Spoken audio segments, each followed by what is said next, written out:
নমস্কার বন্ধুরা, কেমন আছেন আপনারা সবাই? আশা করি সবাই খুব ভালো আছেন এবং নিজেদের পড়াশুনো নিয়ে ব্যস্ত আছেন। আজ আমরা এমন একটা বিষয় নিয়ে কথা বলবো যেটা শুনতে খুব সাধারণ মনে হতে পারে, কিন্তু এর প্রভাব আপনার জীবনে মারাত্মক হতে পারে। আজকের টপিক হলো ছাত্রদের জন্য দৈনিক ৫ টাকার সেভিংস চ্যালেঞ্জ। হ্যাঁ, ঠিকই শুনেছেন, মাত্র ৫ টাকা। হয়তো আপনারা ভাবছেন, মাত্র ৫ টাকা জমিয়ে কি হবে? এই বাজারে ৫ টাকার তো কোনো দামই নেই, একটা ভালো লজেন্সও ৫ টাকায় পাওয়া যায় না। কিন্তু বন্ধুরা, আজকের এই আলোচনা টাকার অঙ্ক নিয়ে নয়। আজকের আলোচনা হলো অভ্যেস বা হ্যাবিট তৈরি করা নিয়ে। এই ৫ টাকার কয়েনটা আপনার ভবিষ্যৎ আর্থিক জীবনের ভিত গড়ে দিতে পারে। আগামী ৮ মিনিট আমার সাথে থাকুন, আমি গ্যারেন্টি দিচ্ছি এই ভিডিও বা অডিও শেষ হওয়ার পর আপনি আপনার পকেটে থাকা খুচরো পয়সাগুলোকে অন্য নজরে দেখতে শুরু করবেন। আসুন শুরুতেই একটা বাস্তব কথা বলি। স্টুডেন্ট লাইফে আমাদের সবারই পকেট মানি নিয়ে একটা টানাটানি থাকে। বাবা মায়ের দেওয়া হাত খরচ মাসের শেষ হতে না হতেই শেষ হয়ে যায়। বন্ধুদের সাথে আড্ডা, ক্যান্টিনের চা বা হঠাৎ দরকারি কোনো নোটস জেরক্স করা, টাকা যেন হাওয়ার মতো উড়ে যায়। আর যখন আমরা সেভিংস বা জমানোর কথা ভাবি, তখন আমাদের মাথায় বড় বড় অঙ্ক ঘুরপাক খায়। আমরা ভাবি, মাসে অন্তত ৫০০ বা ১০০০ টাকা না জমালে সেটা আবার কোনো জমানো হলো নাকি?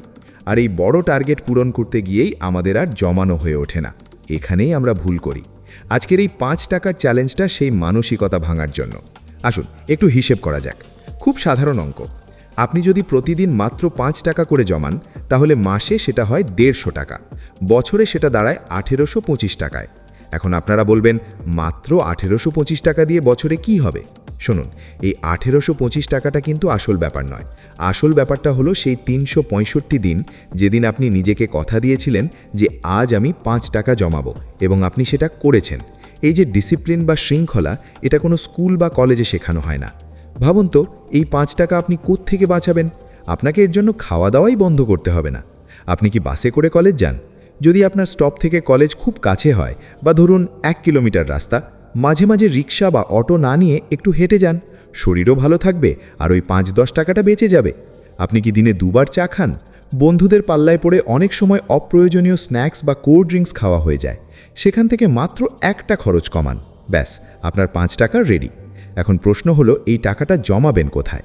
যেহেতু টাকার অঙ্কটা খুব ছোট, তাই আমি বলবো ডিজিটাল ওয়ালেট বা ব্যাংকের চেয়ে পুরনো পদ্ধতি এখানে বেশি কাজে দেবে। একটা মাটির ভাঁড় বা পিগি ব্যাংক কিনুন। মাটির ভাঁড় হলে সবচেয়ে ভালো, কারণ সেটা চট করে ভাঙা যায় না। প্রতিদিন কলেজ বা টিউশন থেকে ফিরে পোশাক বদলানোর আগে আপনার প্রথম কাজ হবে পকেট থেকে ওই ৫ টাকার কয়েনটা বের করে ভাঁড়ে ফেলে দেওয়া। যেদিন আপনার কাছে ৫ টাকার কয়েন থাকবে না, সেদিন ৫ টাকার নোট বা খুচরো ১-২ টাকার কয়েন মিলিয়ে ৫ টাকা পূর্ণ করে ফেলুন। এই চ্যালেঞ্জটা কিন্তু শুধু টাকা জমানোর নয়, এটা নিজেকে নিয়ন্ত্রণ করার চ্যালেঞ্জ।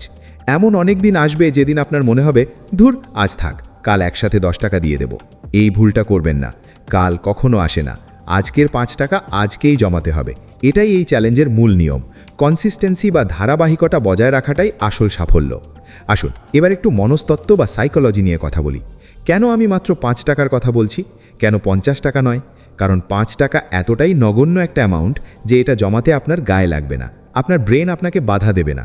আপনি যদি ভাবেন রোজ ৫০ টাকা জমাবেন, ৩ দিন পর আপনার মনে হবে পকেটে তো টাকাই নেই। কিন্তু ৫ টাকা এটা সবার কাছে থাকে। এই ছোট ছোট পদক্ষেপগুলোই আমাদের ব্রেনকে উইন বা জেতার সংকেত দেয়।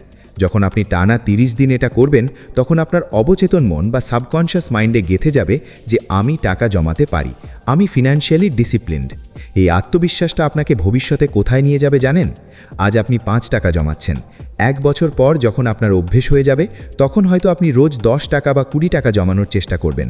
স্টুডেন্ট লাইফ শেষ করে যখন আপনি চাকরিতে ঢুকবেন, তখন আপনার সহকর্মীরা যখন মাসের শুরুতে সব টাকা উড়িয়ে মাসের শেষে ধারের জন্য হাত পাতবে, তখন আপনার ওই জমানোর অভ্যেস আপনাকে দিয়ে এসআইপি বা মিউচুয়াল ফান্ডে ইনভেস্ট করাবে। ওয়ারেন বাফেট থেকে শুরু করে বিশ্বের বড় বড় ধনী ব্যক্তিরা একটা কথাই বলেন, টাকা আয় করা যত না কঠিন, তার চেয়ে বেশি কঠিন টাকা ধরে রাখা। আর এই ৫ টাকার চ্যালেঞ্জ আপনাকে টাকা ধরে রাখতে শেখাবে। আচ্ছা, বছরের শেষে ওই ১৮২৫ টাকা দিয়ে আপনি কি করতে পারেন? একজন স্টুডেন্টের জন্য কিন্তু এই টাকাটা একেবারে ফেলনা নয়। ১, আপনি আপনার পছন্দের কোনো দামি বই কিনতে পারেন, যেটা হয়তো বাবার কাছে চাইতে লজ্জা লাগছিল। ২, আপনি কোনো অনলাইন স্কিল ডেভেলপমেন্ট কোর্স কিনতে পারেন। ধরুন গ্রাফিক্স ডিজাইনিং বা এক্সেলের একটা কোর্স করলেন, যেটা ভবিষ্যতে আপনাকে হাজার হাজার টাকা আয় করে দেবে। অর্থাৎ এই ৫ টাকা আপনার নিজের ওপর ইনভেস্টমেন্ট বা বিনিয়োগ হতে পারে। ৩, বন্ধুদের বার্থডে গিফট বা ছোটোখাটো ট্রিট দেওয়ার জন্য আপনাকে পকেট মানির ওপর নির্ভর করতে হবে না। 4, অথবা এই টাকাটা আপনি একটা এমার্জেন্সি ফান্ড হিসেবে রেখে দিতে পারেন। পরীক্ষার ফর্ম ফিল আপের টাকা বা হঠাৎ কোনো দরকারি কাজে এটা লাইফ সেভার হতে পারে। আরও একটা মজার বিষয় বলি, কম্পাউন্ডিং এফেক্ট বা চক্রবৃদ্ধি সুদের নাম শুনেছেন তো? আইনস্টাইন একে বিশ্বের অষ্টম আশ্চর্য বলেছেন। আপনি যদি এই অভ্যেসটা ধরে রাখেন এবং টাকার পরিমাণ একটু একটু করে বাড়ান, ধরুন প্রতি বছর আপনি জমানোর পরিমাণ 10% করে বাড়ালেন এবং সেই টাকাটা কোনো ভালো ফান্ডে ইনভেস্ট করলেন, তাহলে 10-15 বছর পর সেই সামান্য 5 টাকার শুরুটা লাখ টাকার অঙ্কে পৌঁছে যেতে পারে। শুনতে অবিশ্বাস্য লাগছে, কিন্তু গণিত মিথ্যে বলে না। তবে শুরুটা করতে হবে আজ থেকেই, এক্ষুনি। এই ভিডিও বা অডিও শেষ হবার পর আপনার প্রথম কাজ হবে একটা কন্টেনার বা ভাঁড় জোগাড় করা। আজ আপনার পকেটে 5 টাকা আছে কি? যদি থাকে, এক্ষুনি সেটা সেখানে ফেলুন। চ্যালেঞ্জ শুরু হয়ে গেল। বন্ধুরা, মনে রাখবেন, ধনী হওয়া মানে কত টাকা আপনি আয় করছেন সেটা নয়, বরং আপনার কাছে কত টাকা থাকছে সেটাই আসল। অনেক মানুষ মাসে 1 লাখ টাকা আয় করেও মাসের শেষে শূন্য হাতে বসে থাকে। আমার অনেক মানুষ 20,000 টাকা আয় করেও সুন্দর সঞ্চয় করে ফেলে। পার্থক্যটা মাইন্ডসেটে বা মানসিকতায়। ছাত্র জীবনে আমাদের হাতে অনেক সময় থাকে, কিন্তু টাকা কম থাকে। এই সময়টাকে কাজে লাগান। এই 5 টাকার চ্যালেঞ্জকে একটা গেম হিসেবে নিন। আপনার বন্ধুদের সাথেও এটা শেয়ার করুন। দেখুন কে টানা 1 মাস কোনো ব্রেক না দিয়ে 5 টাকা করে জমাতে পারে। যখন বন্ধুরা মিলে এটা করবেন, তখন মোটিভেশন আরও বাড়বে। আপনারা একে অপরকে মনে করিয়ে দিতে পারবেন। মাঝে মাঝে এমন হবে যে খুব লোভ হবে জমানো টাকাটা খরচ করে ফেলতে। হয়তো রাস্তার ধারের ফুচকা বা আইসক্রিম আপনাকে ডাকবে। তখন নিজেকে প্রশ্ন করবেন, আমার কাছে কোনটা বেশি জরুরি, এই ক্ষণিকের আনন্দ নাকি বছর শেষের ওই জমানো টাকার তৃপ্তি? এই প্রশ্নটাই আপনাকে সেলফ কন্ট্রোল বা আত্মসংযম শেখাবে। আর বিশ্বাস করুন, যে ছাত্র জীবনে নিজের ইচ্ছেকে নিয়ন্ত্রণ করতে শিখে গেছে, তাকে জীবনে সফল হওয়া থেকে কেউ আটকাতে পারবে না। তাই অজুহাত দেবেন না, কাল থেকে করব, সামনের মাস থেকে করব, এসব কথা ভুলে যান। আপনার ফিনান্সিয়াল ফ্রিডম বা আর্থিক স্বাধীনতার যাত্রা ওই 5 টাকার ছোট্ট কয়েনটা দিয়েই শুরু হবে। এটা দেখতে ছোট, কিন্তু এর ক্ষমতা অপরিসীম। ভাবুন তো, বছরের শেষে যখন আপনি ওই ভাঁড়টা ভাঙবেন, ঝনঝন শব্দে কয়েনগুলো পড়বে, তখন আপনার মুখের হাসিটা কেমন হবে? সেই মুহূর্তটা কল্পনা করুন। সেই অনুভূতিটা নিজের উপার্জনের চেয়েও বেশি আনন্দের হয়, কারণ ওটা আপনার ত্যাগের ফসল, ওটা আপনার ডিসিপ্লিনের প্রমাণ। তো বন্ধুরা, আপনারা কি প্রস্তুত এই চ্যালেঞ্জের জন্য? আজ থেকেই শুরু হোক মিশন 5 টাকা।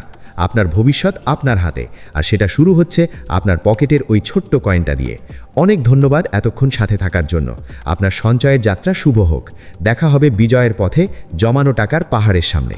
ভালো থাকবেন আর জমাতে থাকবেন।